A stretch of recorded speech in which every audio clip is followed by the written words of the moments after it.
Welcome, everybody.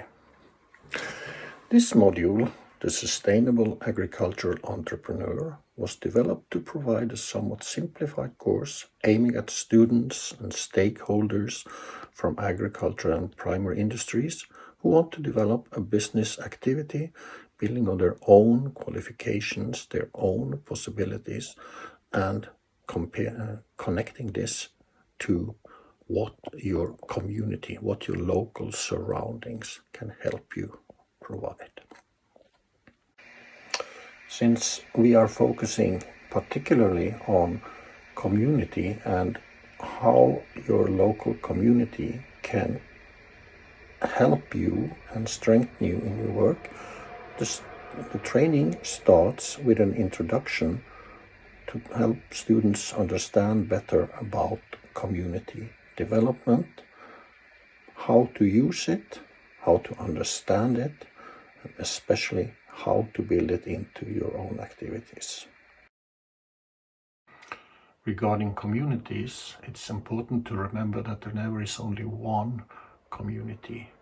We are all constantly participating in several communities of different types.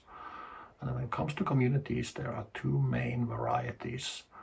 The spatial or geographic community, like the town or the village in which you live in, and the communities of affect or the communities of feeling, which is the groups of people, the groups of others that you somehow belong to. From the community, we move towards the so-called social capital.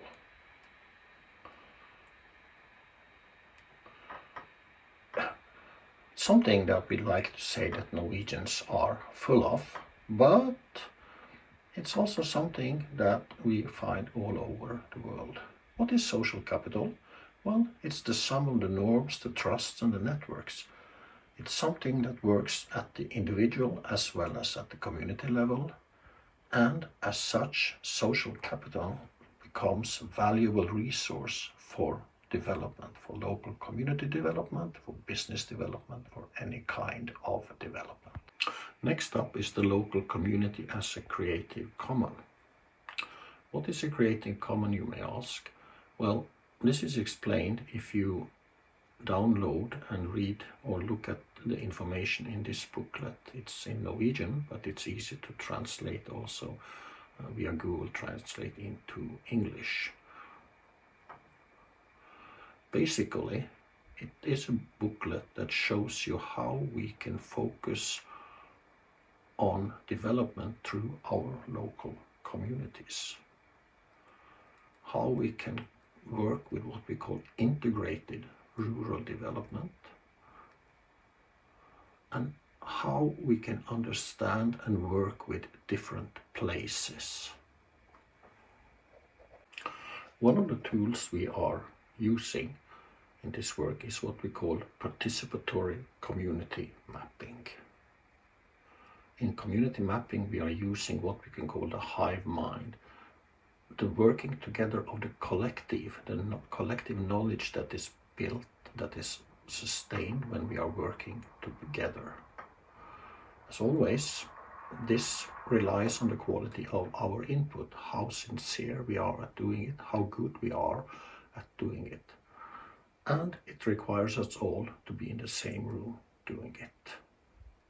To start it up, we have to get hold of the people who know about the area, who can understand what we are working with, who are in charge of what is going on, who are maybe using what's going on, etc. And all of this because the participants need to be relevant to what you want to be doing. This is an example where we did a work in an old railway station in Poland. How we did it? We printed out large drawings of the floor plan on every floor, and then put them on the floor, literally, and people were encouraged to use this to give their own plans for the usage. this was a great success. Another tool that we like to use is what's called asset-based rural development, ABRD, or asset-based rural community development, ABRCD. This also deals with what we need for development, and in particular we are here focusing on imagination, on creativity, on being enterprisal, and in particular finding out what is it that we really have that we can develop, and what is it we already have. This very much differs from what normally is done. Normally you are always looking at what you are lacking. Look at the guy looking down the hole. Look at what we're missing, he's saying. The other guy turns around and looks at the pile of dirt on the side and said, oh, look at what we've got. This is exactly what we are trying to do in ABRCD. We are looking at what we have, and we are trying to find out collectively how this best can help us. A further important tool for us in this course is what we call the communicative development model. This is a model that I in particular have been working a lot with for the last 30 years, and that we have been using in Norway in development situations quite often, not only by us but also by others. This is what it looks like. It's a model that consists of 6, as we call them, variables. Well, technical, they're not variables as such, but they are elements that are important for successful development, for successful entrepreneurship, and you need to understand them, and you need to be aware of how they are functioning and how they can be developed in your situation for success. It's what we call the contextual variable, which is in many ways the external situation, the resources, the laws and the regulations, the systems that are there.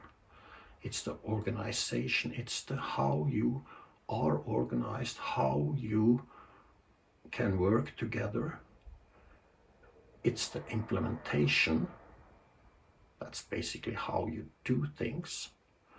Those 3 elements, the context, the organizing and the implementing, are quite common. What we do, which is special, is we add first what we call the mobilizing variable. That is, how can we employ the community? How can we make use of what surrounds you people-wise to ease the development of what you are doing? And this is a long-term process. This is a growing process. That's why we represent it as an outward spiral. You start from somewhere and you want to become better and better and better at doing it. In addition, we employ what we call the learning or the evaluation element here. What does that mean? Well, basically it means that whatever we do it for a purpose, and one of those purposes always is to learn, to make sure that doing this or failing in doing this, we make this into a learning experience. Learning to be better at doing stuff, in particular learning to be better to doing all the things we are doing, and even learning to become better learners. We have seen over time that in business development, this learning element has been too little focused on. So this is one of our main elements we do focus on in our training. In this little teaser, there isn't time to go into everything we are doing, but we need absolutely to talk a little bit about how we are working with the final model development, what we call the business model generation. We are using the principles set out by Osterwalder and Pigneur for this. Why? because we find that they are one of the extremely few entrepreneurship developers who also think about what you are, how you are working with your local community, and how you use this to get further development, to improve your chances of success. Further, they have a very practical structure with a set of key elements, like the key activities, the key partners, the key resources, the pathways, how you cooperate and integrate with your customers and with your local community, with your backstage, so to say, is very much developed in this model. And this is why we want to be using it. All business models are good at working with the economic part. We are especially choosing this model because it fits into how we are working to integrate the human soul, so to say, the human element into the business development plan.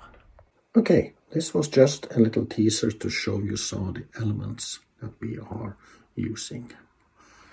As I started saying, we have now used this and completed a training course with people, with students from the interior mountain regions of Norway. And based upon what they told us, it seems to have worked very well. We'll not rest on our laurel as that.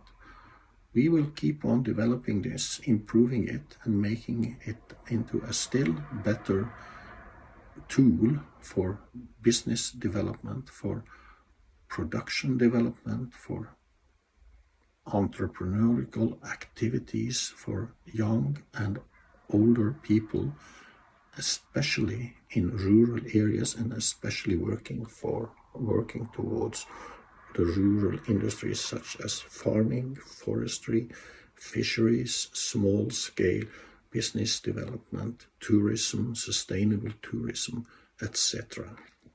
So, if you think this could be of interest, do contact the Hanse-Parlament for more information, or contact us at